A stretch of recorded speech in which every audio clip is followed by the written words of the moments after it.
All right, folks, welcome back to another episode of the Off-Air Voiceover podcast. My name, of course, is Michael. And I'm Jen. And Jen, would you like to do the honours?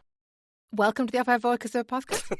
Would you like to introduce our very special guest today? Oh, we're very excited today. Now, this guest is somebody we've been trying to get from season 1, but she is very in demand and it's been quite challenging. But today we're very honoured to welcome the amazing Camile with us today. Hey! How are you doing, Camile? Camile. Just literally on that. Not as excited as us. I reckon this is maybe like the 6th attempt to try and get this organised. Yeah, no, we got there in the end. I'm grateful. Thank you for being patient with me, honestly. Thank you for coming on. Thanks for being patient with us as well. Yeah. Camile, like you said before. Sorry. There we go. Started already. We should have warned Camile already that if you don't listen, we do often talk over each other. So apologies for that. We do like each other. We just day in it. I'm here for it. Yeah, eager. Adds to the chaos. And that's part of our brand. All I was going to say was, for anybody who doesn't know you, Camile, would you mind just introducing yourself a little bit? Tell us a little bit about yourself. Top line. I'm Camile, and I came into the voiceover industry I decided I want to do it in 2022, but started taking it seriously 23. So technically 3 years I've been doing this professionally. Yeah. Coming up to. And people seem to think I sort of know what I'm doing, I guess. So that's why I'm here. I just win it every day. I thought it'd been slightly longer than that, actually. You have smashed it out the park. Literally, September 2023 is when I kind of started working. Literally. Amazing. So. That's mad. Yeah, I thought you've been going for about pre-COVID. No way, that's impressive. Well, we'll talk Never even heard about voiceover until then. I mean, obviously people know about voiceover, but you know what I mean? It's until you decide you want to do it, you don't really look into it. It's just something that people do. Totally. And it seems very far away as well. It's like trying to be an actor. It just seems like, how do you just wake up and be an actor? It seems so far, but obviously once you start learning and doing it, it's like, it's accessible, if that makes sense. Do you know what? I know what you mean. Yeah. Yeah, I know what you mean. I remember back in the day, when I started looking at doing acting stuff, I was like, how'd you get on Coronation Street? Who'd you speak? It's not like you can ring up a directory and where the inroads? People say you got to find make a connection, but how? How would you make a connection? Yeah. How exactly that? Closed shop. Because that was me. How do people end up on the radio? How do you understand? Yeah. So yeah, you got no idea, have you? It's like the magical thing happens. Have you had any experience in acting or performance? And nothing at all. My background's construction. So is it? I used to. What kind of construction? Construction industry. I used to own and run an electrical company with my ex-husband. So that's what I did for 10 years. Wow. And then I went to beauty school because my son's autistic and learning difficulties. So I went to beauty school just to be able to have another skill to be able to work around him. So I'm actually a qualified beauty therapist and masseuse, and I still wax women to this day. I see some things on your Instagram, waxing. I'm like, wow. What's that? Hey, listen, let me tell you, I think that's a great idea. Do you know how many times I've contemplated trying to train to be a hairdresser, just in case everyone. I did not know what you were going to say there. I think it's a great idea. I thought you were going to say lashes, because I was like, if you said lashes, you're spot on. Lashes is winning. They often say, listen, try and get yourself trained up on something that requires. I've even got clients tonight in person that's not easily replaceable, like plumbers and electricians. So the construction, I can't believe that. So that is literally a big shift. So from doing that for such a long time, no performance background, and then just so how I know we just talked about inroads. Where on earth did voiceover come from then? To be fair, I used to work for the Met Police as a communications officer. That was before the construction, right? That was my last actual job because I've been self-employed since I was 21, basically. Even from then, people used to say, oh my God, imagine someone's calling 999 because there's an emergency, and in the middle of that, it's like, oh my God, you got such a great voice. So even from then, people would always, you already know the typical story. Oh my God, you got a great voice, whatever. But that's neither here nor there. It's only when COVID happened and I'm like, you know what? I need another form of income. I need to be, and as I said, everything is centered around my son. What can I do to work around him and be convenient with caring for him? And I have a friend who's a music producer, and he's based in Paris, works with some big artists there. And he's always like, Camille, you need to do something with your voice. Okay, that was such a shit accent. He was always like... We're not cutting that, though, Camille, that's staying. He's always like, yeah, do something. But everyone's saying do something, but no one's saying what to do. Do you understand? So I literally woke up one day and I was just like, you know what? Let me Google, good old Google. And I literally Googled, like, what kind of jobs can you do with your voice that's not call center? That was literally, and then, like, voiceover came up as one of them. And I was like, oh, my God, because it's not something you think about. You hear voiceover artists every day, but you don't think about it. Do you know what I mean? And I was like, okay, this might be totally something. Relate to that. Yeah. It's like once upon a time when I was a kid, I used to always be fascinated by when you listen to the adverts, like, who is that talking? Who are they? Like, because they guide the advert all the way through. I just like, never thought about it. The amount of people that say that, I forgot that's someone's job. And it is alarming how many people just, because you see an advert as a completed thing. It's a thing, the exactly. Visuals, the actors, the music, the voice. So you don't really break it apart and think that's individual people's jobs, and they just see it as an advert. That's what I'm saying. That's why it was like, because I've, similar to Jet, I would watch adverts, listen to things on the radio. Obviously, you know someone's talking, but you don't think about it in that way. It's just, you know. Maybe it's just because we're so ingrained in our lives, literally from when we're born, we start watching TV and adverts, like it's just become such a normal part of our life. And I was always looking at the on-screen talent stuff because I, wanted to do that a bit more. And I don't know, I'm just ignorant, I guess. I was just like, la, la, la, la, la. Like whole job. So that was, and then so then you got recommended, and then just started searching it, and then from there, what happened? Did you find it? Then I come across the showreel in Soho, because I'm like, okay, as with anything I've ever done, I'm like, okay, if I want to do it, I need to go get training or coaching or learn about it. Do you know what I'm saying? Yeah. So then that's where I started pretty much. The showreel, went there, and then why am I lying? Sorry. Not lying like explicitly. Right. So I became acquainted with a guy called Bernard B. Achampong. Sorry, he's a podcast producer, but at the time that was not relevant. Why is this messing up again? Oh my God. You look like a model. Can you guys hear me? One. Okay. I can hear you, but not see you. Yeah, maybe turn your video off. Yeah, turn your video off. I think it's the video it's the video. Yeah, so I became acquainted. All right, so through my waxing, I have a client. She does, so obviously she's my wax client, but she makes jackets. And then a guy called Bernard, he commented on a picture she'd posted of me in the jacket. Got talking to him, and long story short, turns out, obviously, he's a multi-award winning podcast producer. And where I'd already decided to do voiceover, I was like, But before I could even, ask him anything, he'd mentioned about the jacket, and I left the voice note, and he was just literally, his response was that voice. And I was like, you know what, this is the universe is telling me what to, like it's time now. And I literally said to him, I actually been thinking about getting into voiceover. He then connected me with a producer that he works with who does training for C Voices. I'm not sure if he still does it, but that was beginning of 2022. I'd done a session there, and then that is when I was like, I would say that's like my taster session. That was when I was like, you know what? I like this kind of vibe. Let me actually look into this further. And then that is when I started researching training and workshops and courses, and then went to the showreel in Soho. And basically that's where my journey really started. Yeah. Amazing. It's kind of like you were discovered then. The universe gave you a push in the right direction. You know what? No, but I love all that sort of stuff. I'm someone where I might have a concept or an idea, but I let the journey lead me. One thing will lead into another thing. I try not to put too much stress on things, but once I decide I want to do something, then I'll put all my energy behind learning and trying to develop it, basically. That's incredible. So to be so skilled in so many different things. Girl. Well, that's an interesting way of going into it, because a lot of people get started. I mean, let's face it, the voiceover industry is not something you just easily fall into. It's a very competitive job. It's very, very difficult.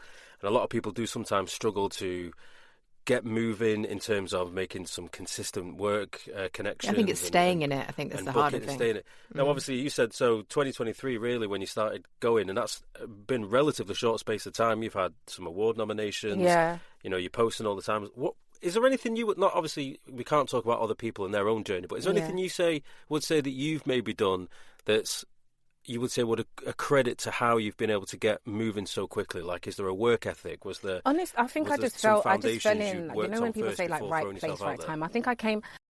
Oh, is this lagging again? Or is it me? Yeah, it's right. Yeah. So your videos come back. Turn your screen. There you go. That's it. Yeah, just turn off your video like for a while, and we'll just see how it goes. Okay, I'll leave it off for a second. Then. Leave it off, yeah. Yeah, right place and right time and all that. And I think that because I was so green and so fresh, it actually worked to my benefit, because I literally just came in and was my natural self. My delivery was just my natural self. I wasn't trying to be a voiceover voice or anything like that. I was just me. And I think I came in at a time where the industry was maybe shifting a little bit and wanting more natural, authentic deliveries and voices. Also, I just didn't give a fuck in terms of what anyone else was doing. So because what others eat don't make me shit. I know that's like, you might cut that out because it's like swear. But yeah, what others eat don't make me shit. I've never heard that one. So although I seek inspiration and guidance, I always do what sits right with my spirit and go where I feel like I'm meant to be. I think what benefited me, as I said, was that my first paid job, funny enough, was from Fiverr, because I joined Fiverr just to... scroll back. Before I started putting myself out there in 2022... No, in 23. In 22, I volunteered my voice for a few months to like the Talking News. And there's a charity today. I became their commercials producer so randomly. But yeah, I volunteered a lot with my voice to learn how to use my voice and to edit audio, because I didn't know anything about audio. I was, like I said, totally green to the whole industry. Mm-hmm. Then I joined Fiverr because my thing was, let me start trying to practice, so to speak, editing and doing things professionally, inverted commas. Yeah. And my first paid job on there was with Ohio State University. There was a student that had a TED Talk, and I done that. Then nothing, that was like February 23. Everything was dry, tumbleweeds. I didn't even know how to get work anyway, so I'm just, plodding along. Yeah. And then I joined Voices 123. Yes. Done some auditioning, landed one little job, and then I landed a TV commercial for Boundary Outlet. I've never heard of them, but I think they're based in like random parts of the UK. It's like a department store. Yeah. I done that, and then because I had done a great job at that, brush his shoulder off. Global contacted me and said the client wants you to do the radio ads. So that's how I ended up even becoming a supplier for Global. And literally, when I tell you, most of the work I've had has come to me. Because shortly after that, Volkswagen, I done an ad for them. They came to me. Do not ask me how they found me. I do not know. Smirnoff came to me. I don't know how she found me, because I ask the production company all the time. But I believe because I was posting and just putting myself out there and just being playful and just being colourful. Being you. I guess I attracted opportunities, And that was very important for me when I was researching. 2022 was my groundwork here, trying to set up a website, trying to get demos, learning about the industry, business stuff. And I remember researching, as you do, because when you want to do something, you research what everyone else is doing and see, right? Yeah. And I was looking at websites and I'm like, it's giving corporate. Yes, yeah. It's giving medicinal, right? And I'm like, that's not me. And that's why I was very intentional. Like, whatever I'm doing, I just have to maintain my energy and my flavour. Mm-hmm. Hence, you go on the website and I got my tongue sticking out, and I need to change that picture. Actually, I need to update that. Those are some old pictures. Do you know what? But it's got personality. Yeah, go on. I was going to say no, but do you know what? In this day and age now, personal branding is massive. Yeah, 100%. So whether you're a voice actor, a graphic designer, personal branding now is, because I've been reading about this quite a lot, and going down that route of doing your things your way, having that personal brand and style is absolute winner. It totally is. Like, rather than just because. Yeah, it's rather than conforming to, this is my professional service. And to be fair, we're raw. There was times personality to it. There was times in the industry, like just through just training and reaching out to other VOs and trying to get guidance. And it's like, I realised, I'm going to have to just stand on business, because it's like people almost trying to mould me to be something I just naturally am not. Mm-hmm. And it was almost like, okay, but unless you do this, you're not going to make it. And I'm like, we'll see about that. If I don't make it, I don't make it. But I'm gonna not make it being myself, innit? Like, do you know what I mean? If I'm not meant to make it, it's not meant to be. So yeah, I've had similar thoughts myself. That's really, do you know what, it's true, and I think that kind of reinforces the point. Like, if you do get people, like we look towards coaches and trainers who have the industry insight, and we look to them for guidance and knowledge and X, Y, Z. But what it always comes back to is it has to mould into who you are as a person, what your brand is about. How you sound, how you how you carry yourself. Just out of interest, can you still hear us? Yeah, I can still hear you. It was just doing a little laggy thing, so I just turned the camera off. Yeah.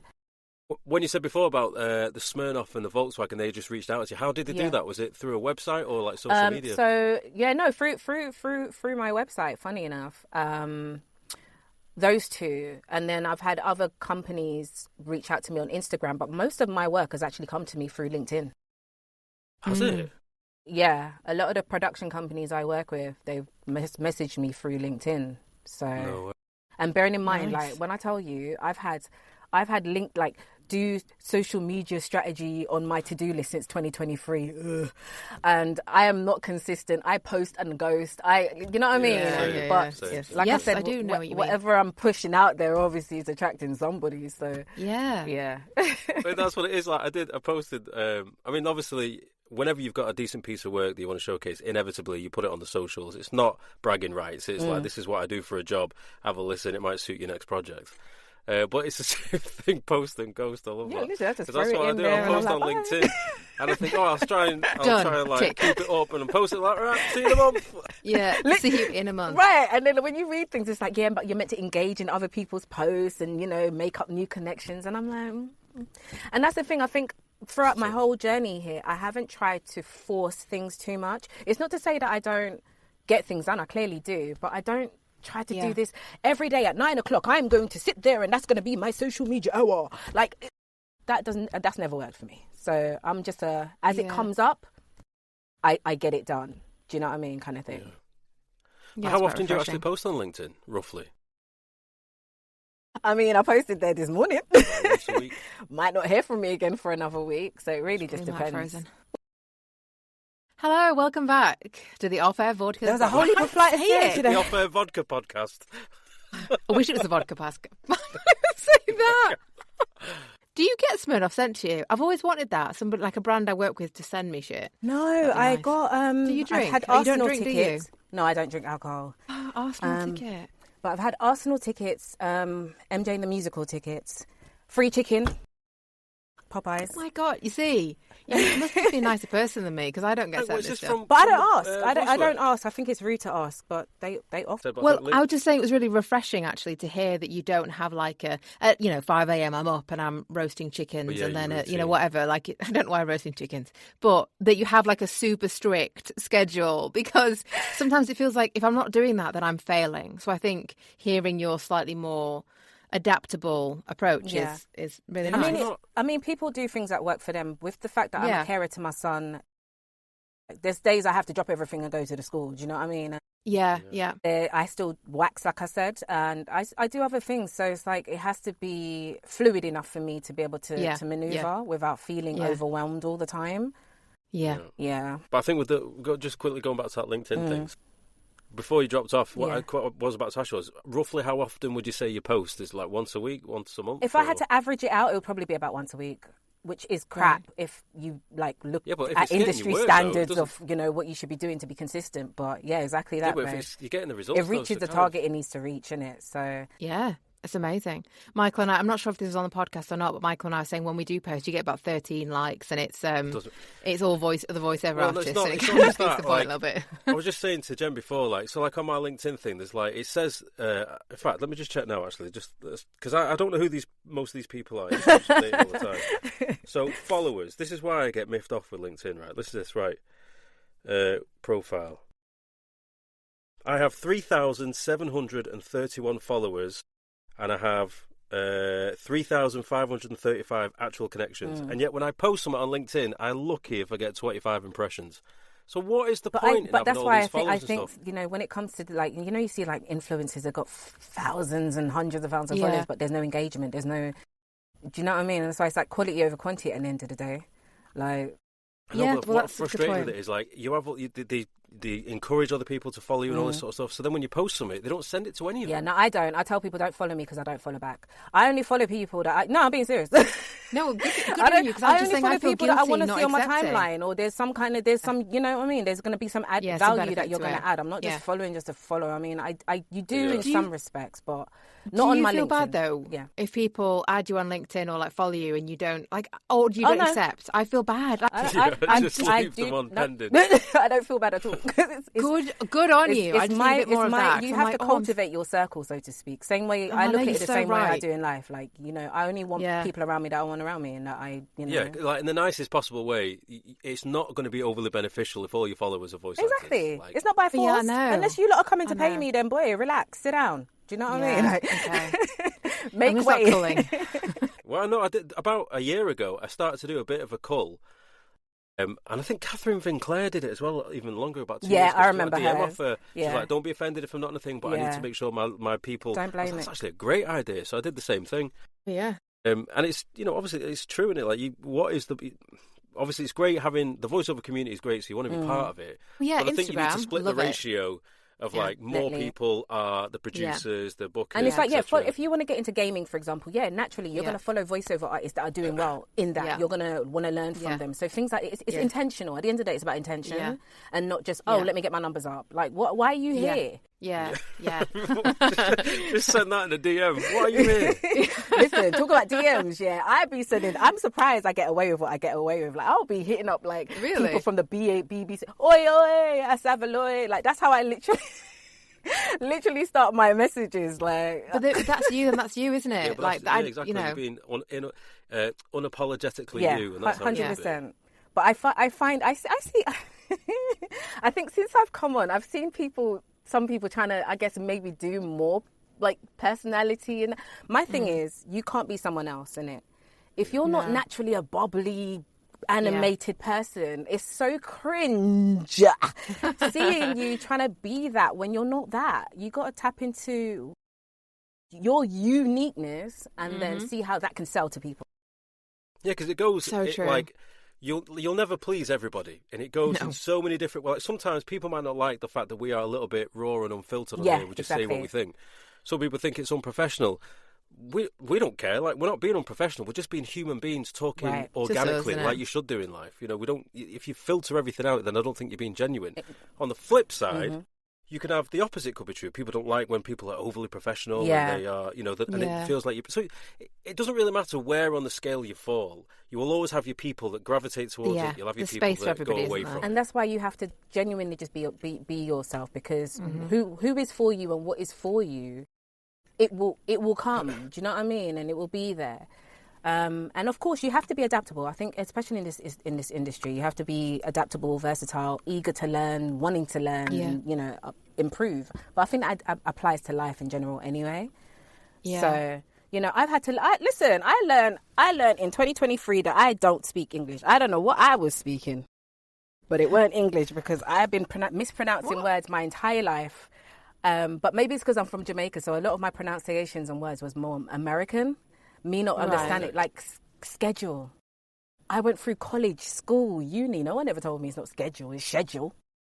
Well, I say schedule. That's the American way. Oh, okay. I feel at peace now. We're all listening. What you're actually saying about American ways, because obviously living with an American woman, so I'm around American accent all day, every day. Yeah. And now I've started saying tomatoes. Oh, stop you. Have you? So groceries. Cute. I'm going to the store. Let's go to the store. Trash. Take out your trash. It's process and process and all those. Because I used to live in New Zealand, and again, it's the same. Like, and you're like, I don't know which one it is anymore. Is it process? Is it process? I have to. When I tell you, me and like Cambridge, you can type the word in and it gives you the pronunciation. Yeah, that's me. Yeah. You use Cambridge, do you? All day. I mean, I used to just put in Google and a little voice used to come up, but now it doesn't do that. So I have to like go into the Cambridge. I mean, they are a client of mine. So you should be using those, yeah.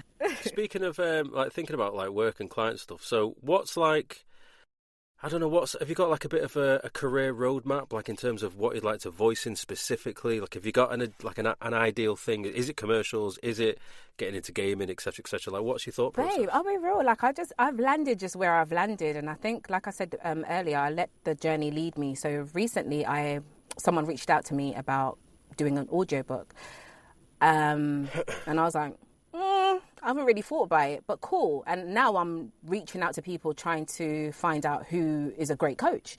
So I think that's just how I've been in my entire like journey. Like, if something pops up, I kind of tackle it then, if that makes sense. I don't have I don't really, I want to get into Pixar and I don't really have an idea of where I'm trying to go with this, which maybe might work for me, I guess, but Yeah, seems to be. I just kind of do things as and when it comes. You go with the flow. You know? Yeah. And dubbing, someone mentioned about dubbing, so now I'm trying to find out, who can I learn dubbing from and get into that. So, yeah. Stefan Cornicard. Yes, Emily mentioned him yesterday, so I'm going to send an email. And Seven, oh God, I forgot what the name is. That's really bad because they rep me. I can't remember what they are. They're amazing. Do it with them. There's a new one. I'll tell you the name afterwards. No worries. Thank you, babe. A new one I just recently started doing a bit of is audio description. And even, stuff like, how do you find it? I loved it. It was great. First one I did, I had 2 films for the BBC, like Amazing. these lottery-funded film, and then I forgot what the second one was for. But anyway, they were both about 10-15 minutes each. Okay. Yeah, I absolutely loved it. I'd never really done it before, so Steph had done it, so I had a little bit of guidance in terms of what to do. Because I was like, if you've not got any vision, right, and you're listening to this thing, and someone's got to like try and make it come alive. It's not an audio book, but you got to give it some life. So I was like, it was like Jason was running to the door. I was like, I can't just say it like that. You got, because he was getting chased by this guy who was trying to stab him. So it was like trying to add some sort of like you're running or some like out of breath. Yeah, just like a bit of emotion to it, and like because I was thinking about the people listening to it, and like if it's just got no emphasis or if it's got no emotion attached to it, it's just going to be drab to listen to. So I took a bit of a gamble because I'd never done it before. I was like, have I overstepped the mark? She was like, no, spot on. Exactly well done, you. So it's something that you just kind of naturally just done instinctively as well. And after that, and then it was a bit of a one-hit wonder. Like I sent all the files back because of all the you got the time codes right. Because literally one pickup, and that's because they changed the word. The rest of it was spot on. Go, Michael. Go, So I am going to add. Can I just add 7 Holdings Media because that has been driving me nuts. One? Oh, is that the place? Honestly, they're so good. Okay. That's and their they do company. training? They do training, and I've done it, and it's so good. And then obviously they've got like a list and stuff. It's really good for dubbing. And you know what it is with me? Anyway. Like I will try something like because I picked up a commercial acting agent, just being me. They kept on approaching me on Spotlight. Yeah. They kept on approaching you. So I was, wow. What's that? They kept on doing it. Literally. I had so many. And finally I had a couple meetings. I was like, you know what, let me try it. Done one KFC ad and I was like, this is not for me. Then someone else mentioned presenting, that I would be good on camera. Done a whole course, paid my big money, my mortgage money for this course. And I was like, yeah, it's not for me. So I'm someone I want to know which course it was because I'm doing one next month, actually. Oh my God, 1 second. Because I'm sure Bethany, there was a lady called Bethany, she's a VO. I'm sure she went to the same place. Okay, no, I think it's 2 guys, the one I'm doing. We'll talk about it. But I will try things, and if it's not for me, it's not for me. Do you know what I mean? And you've got to suck it and see, haven't you? Yeah, exactly. But I think that's what it is. I think a lot of people are risk averse. A lot of people don't want to try things, and when it comes back to like just being successful, having a long, what's it called, longevity.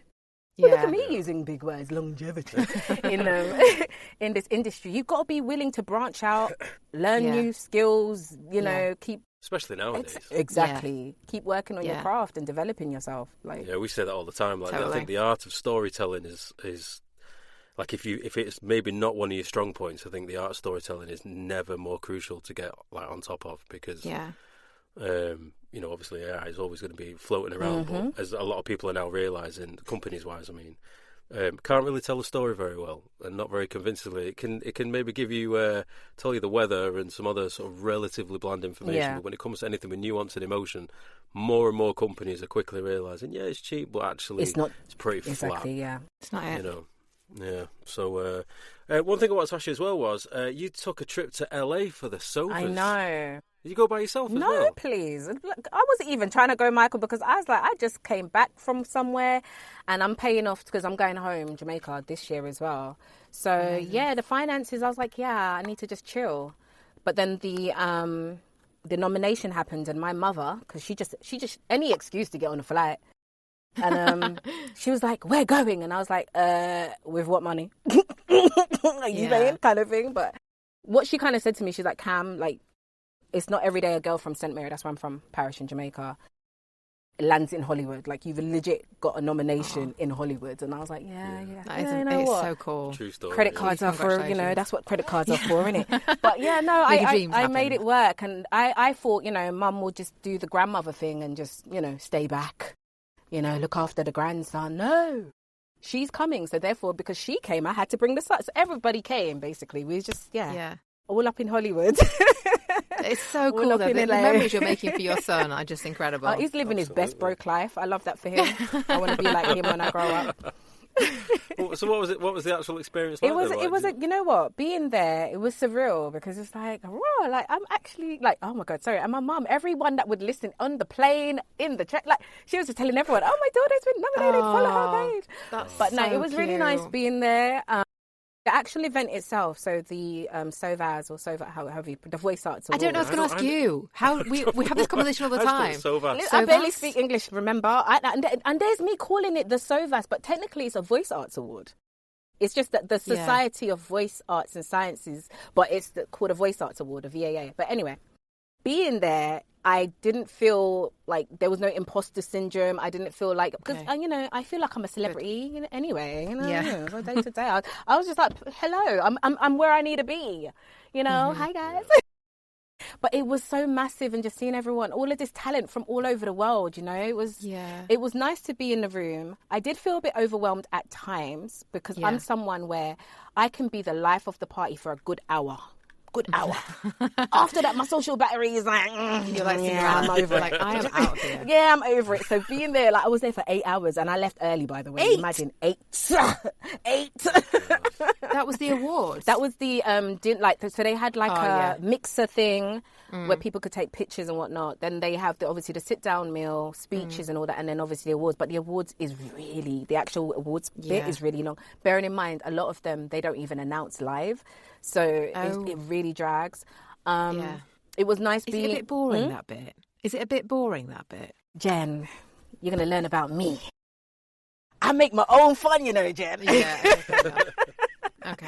I was entertained. Let's call a spade a spade. I was highly entertained, but no, it can be. It's your own category. Yeah, it can be very boring, long, drawn on, and whatever. Yeah. It was nice, like everything was decorated beautifully. It was nice to know that I'm in the same room that held the Golden Globes the week before, and you know, that kind of stuff. But is so cool. It's not something I would rush to do again. Like, once you've done it, it's like, I've been here. If I get nominated next year, and it's, girl, I had to sell a kidney. I don't even know if I have a liver left at this point. LA is so like expensive for no reason. Did you know they have like a tourism tax on everything as well? No. Literally, like they will like you because you know everything they add tax on after. But yeah, they even have like a tourism, like a 3% tourism tax thing. So everything was just so expensive. But no, it was a how can I put it? Good experience. It was a good experience. It was nice to know that I was in the room amongst other people that, you know, I got nominated with and stuff. But yeah, I mean, it looks a lot more kind of glitzy than you'd probably think. Yeah, but I think just like the experience of it, and to be fair to you as well, like, again, you only started 3 years ago. I mean, I think the SOVAS, from what I understand, are way harder to get nominated for. Yeah, from what I've heard. So again, after a short space of time, to have that on your CV, incredible. Like, you know, it's fantastic. Yeah, no, it's a good look, man. It's a good look.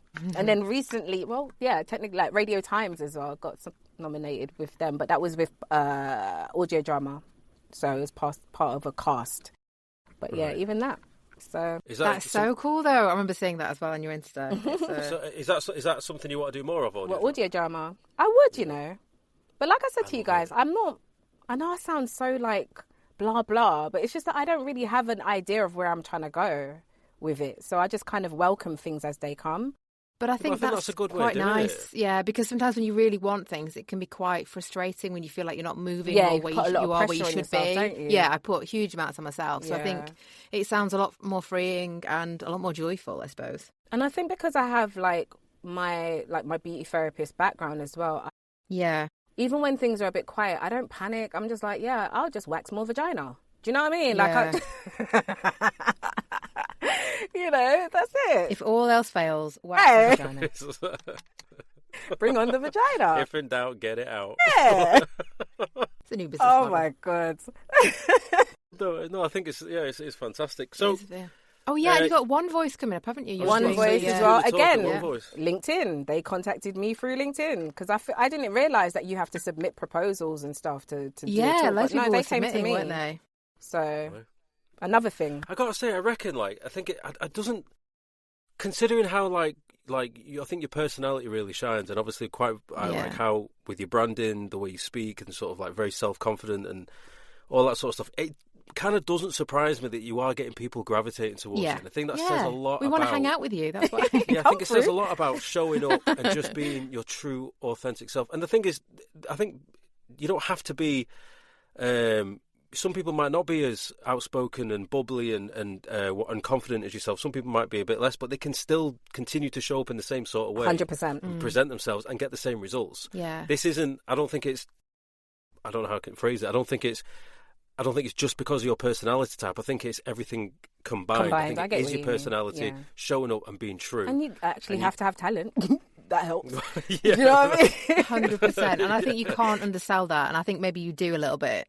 Like, it's not just, people bringing stuff to you, because if you weren't any good, they would stop. Yeah, of course. Like, you quite have to be, quickly. I know, like, in terms of, like, because I've been doing Smirnoff literally since 2023.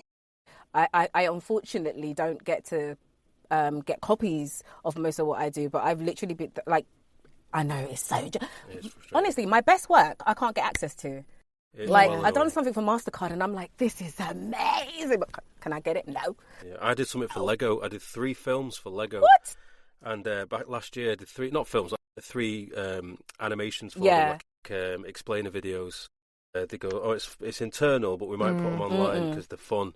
Never seen them. Yeah, like, it's disheartening sometimes, isn't it? Because you're like, especially when you get to, anyway. But yeah, I feel like people... You have to be fun to work with and make their life easier. You see, if you can't make adjustments quickly, and like with commercials anyway, you can go in the booth and they have an idea, but then during, because you have different people and different people have different ideas, whatever. Yeah. But you have to be able to on beat just mix it up, give a different variation, like change it. Like, do you understand? And you have to be able to do that quickly because they're on time limits and stuff. And if you're in the booth and they're asking you to give variations and all of them sound the same, they're not going to work with you again. Like, of course, yeah. If you can't deliver what they've asked for, like, and I've seen it happen where a company will do an ad and they'll end up just casting someone else because it was okay, but it wasn't what they really wanted. Do you know what I mean? Yeah. Yeah.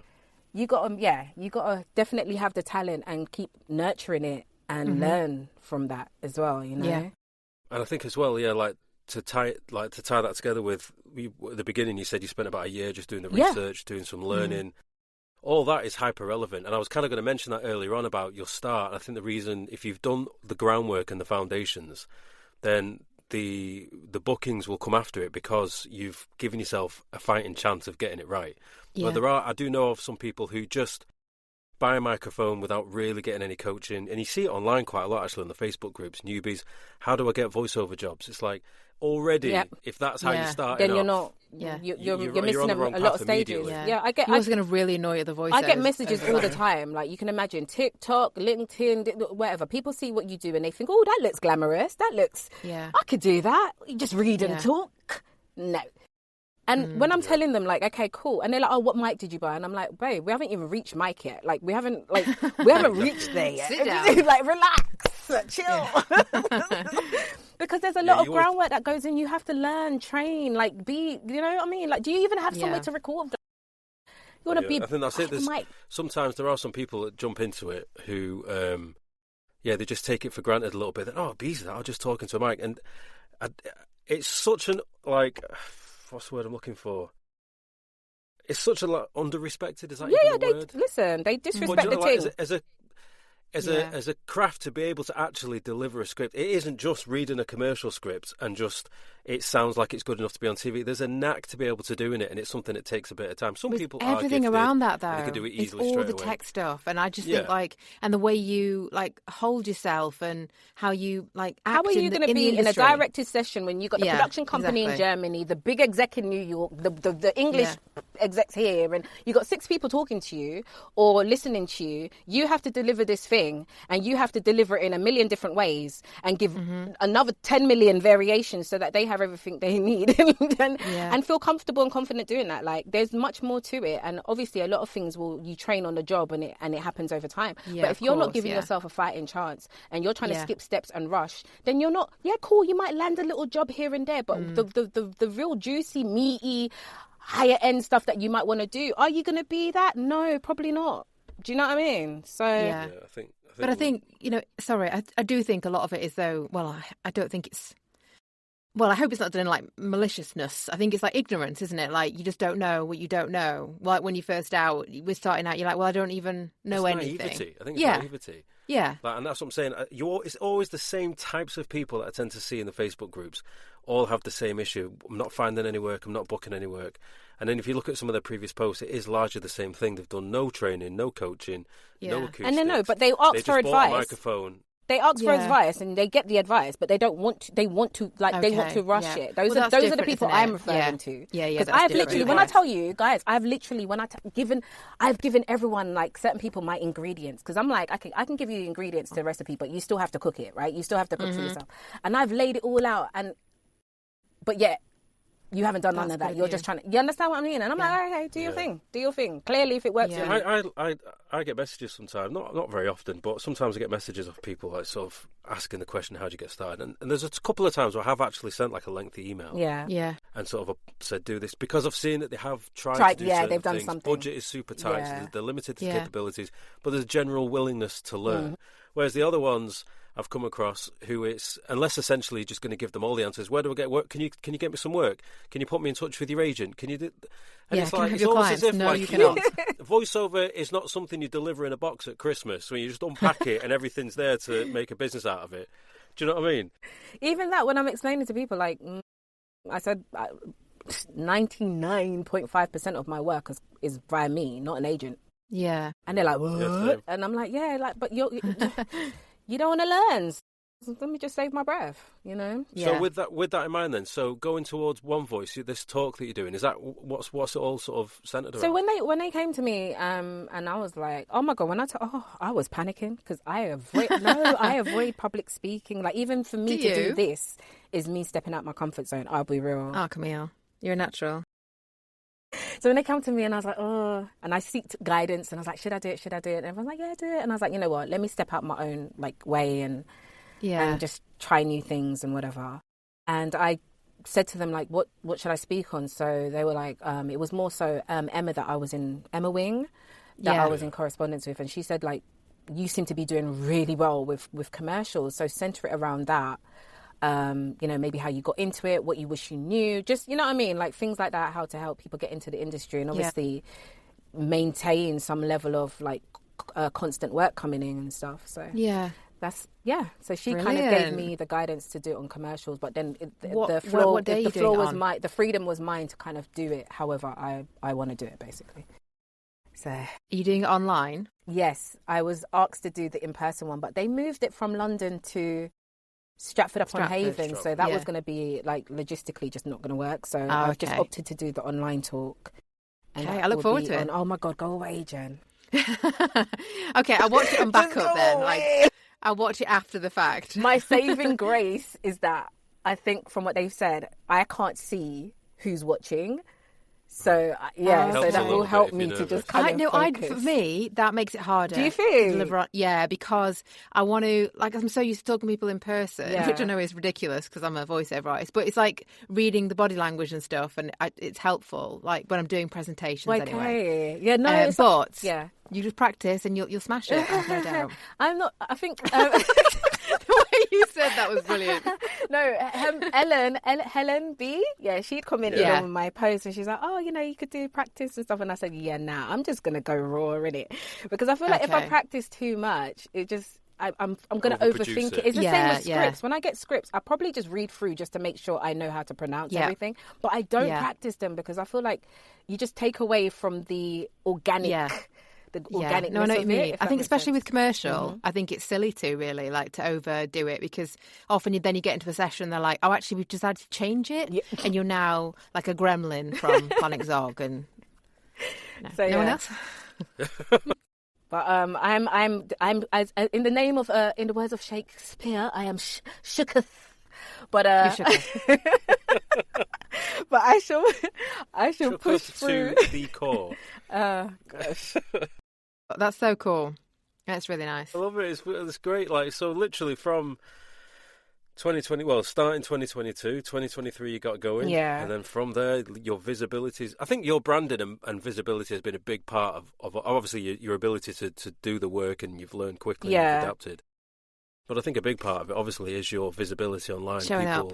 Yeah, showing and up. It's funny because I didn't realise I was personal branding, if that makes sense. Yeah, I'm just posting shit. Do you know what I mean? Yeah. I'm like, So would it be fair to say you don't do a great deal of marketing then? If I was to sit here and say, "Oh, I do all of this outreach," I'll be lying. That would be a lie. I literally said the on the last episode, I said ever. to Jen, same thing. I reckon genuinely last year, if you added all the days up I spent marketing, you wouldn't get to the end of the week. Yeah, no, I know people that do it actively, and I feel like I should be doing that too, because but it just hasn't happened for me in that way yet. Where I do things here and there, but.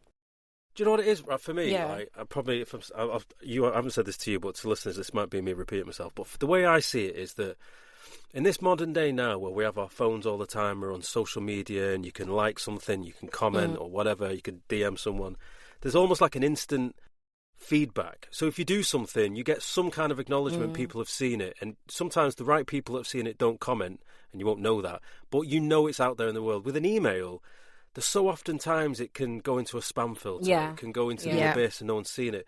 So my brain is really more geared towards like try and stay consistent online, because it's way more personable. There's sometimes you get a kind of instant feedback. Not that you're looking for instant feedback, but you can look at metrics and go, I know people have seen this, and some of those people might be exactly who I'm looking for. Yeah. And there's people watching that you don't even know is watching. Like, for example, I won't even like put him on blast or put his name out there, but there's very well-known production company, and he's like, I've been watching you on LinkedIn for a while. So when I finally got to work with him, and he's like, I've been like following you for the last year, and I was like, since when? Kind of thing. Like, no, like I just don't know. We've had and a lot he's like, of I people think say you're brilliant, that. and I'm like, exactly. well, thanks.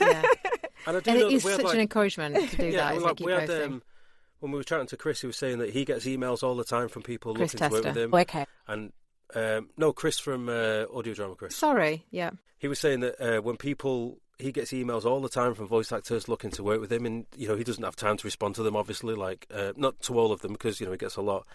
He says, but I do get them, and I file them off, and and they are acknowledged. And so it's not saying for a second that email's not worth it, because a lot of times they do go to the right person, but they're just going to the right person amongst a sea of other people trying to get their attention. Yeah. Whereas I feel like social media and being doing the videos, if you stay consistent with it, showing up, just doing a personal. And I am really trying to go hard on this year about just hitting record on the camera, and it doesn't have to be all voiceover centric. It can just be, this is me living my life being a human being who also happens to be a voice actor that you may or may not have worked with, and it just adds some sort of personality to it. 100%. This is why I'll be talking on things like that in my talk, because I've had to split my talk up into like sections just so I can cover what I want to cover and keep track. But I'll be speaking on the fact like I've got a section called "Show That You're Working to Get Work In," and it's more just about visibility and stuff. Let people see who you are, what you're about. Yeah. Like, that's why I post my son. I have an autistic child, and this is what we get up to, and this is a part of who I am. And, people relate, people resonate. Absolutely. And it just makes you a lot more, I guess, accessible. They have more access to you in that respect. Well, this is it, because you are like, we all have a job. We've all got a type of work we're doing, but we're also people that live a life. Literally, you know what I mean? Yeah. So, and I think you don't have to. I think you can blend the two really well. Like I did the vlog thing when we were going to Manchester a few weeks ago, and was that for the VO social? Yeah. So like they started off like it was work related because I had a session, then we hopped off and did the little journey and stuff, and it was kind of like trying to blend the two. I've done some others where I'm just on the dog walk and I'm just recording something, just giving thoughts and opinions. And yeah, I like that style of it, and I think it leads back to what I said at the beginning about how at the moment what's really popular is personal branding. And it's you as an individual being the brand, and what you do as a job is like tied 50-50 with it. Yes, 100%. I agree. So, yeah. But, well, I don't know. I guess. I feel like we've taken a lot of your time already, and I could ask you like so many more things. But, yeah, I feel like we can't take any more of your time. So... Well, what date is your online It's on talk? The 13th of May. Oh my god! Okay. I think it's 11:30. 1 second. Let me go to Instagram. That's I Wednesday. posted about it. I think it's 11:30. Yeah. I think tickets are still available, people. So if you do want to, 11:30, Wednesday, the 13th of May. Okay, cool. Yeah, excited. I'm excited for you, and congrats for going out of your comfort zone, though, because it is terrifying. And like the fact that they've asked you, they must, they see that in you, that you're very capable of doing this. I'll probably fuck around and get cancelled. Okay, I'll probably say some shit I shouldn't. But I don't think so. I don't think so. But it's the fact that you were asked and you didn't apply to be a speaker. I don't know anyone else who's had that actually. I'm sure there's some, with their keynote speakers and stuff, they probably reach out to them possibly. Well, yeah, definitely. Yeah. Troy, very excited. I think a lot of people, if people have got something they want to share, you can apply to be a speaker. Yes, you can. You have to get approved. Exactly. Yeah, exactly. But then they have the outreach where they pick people they think will be right for the conference. So massive congrats to you. Thank that's a you. huge achievement. I don't know. Well done. Gosh, I'm excited to see where you go next. I feel like you're just getting started, aren't you? Boy, who knows? Who knows? Like, I'm just, as I said, I let the journey lead me, and then wherever I land, I land with it. And it allows me to just focus on my day to day. Because, like you said, beyond all of this, like I'm a mother first, and I have other responsibilities. So that more. I think a lot of people who are potentially new getting into the industry or have been around for a little bit, I hope they take a lot of inspiration from this, because you've kind of proven that you don't need to be, like you said, I get up and I send emails at this time. Like, no, just be great at what you do. Keep working on your craft and just keep showing up. But point one is make sure you do the actual training and the groundwork to give yourself that good platform and foundation to go from, I believe. 100%. Yeah. Absolutely. All right, well, listen, Camille, we made it. We made it. Thank you so much. But we made it. We are all here. Thank you guys so much. Yeah. Cheers, Camille. Thank you. Thank you for sharing. Excellent weekend, and thank you so much. You guys too. All right, see you around. Cheers, folks. See you again. Bye. Bye.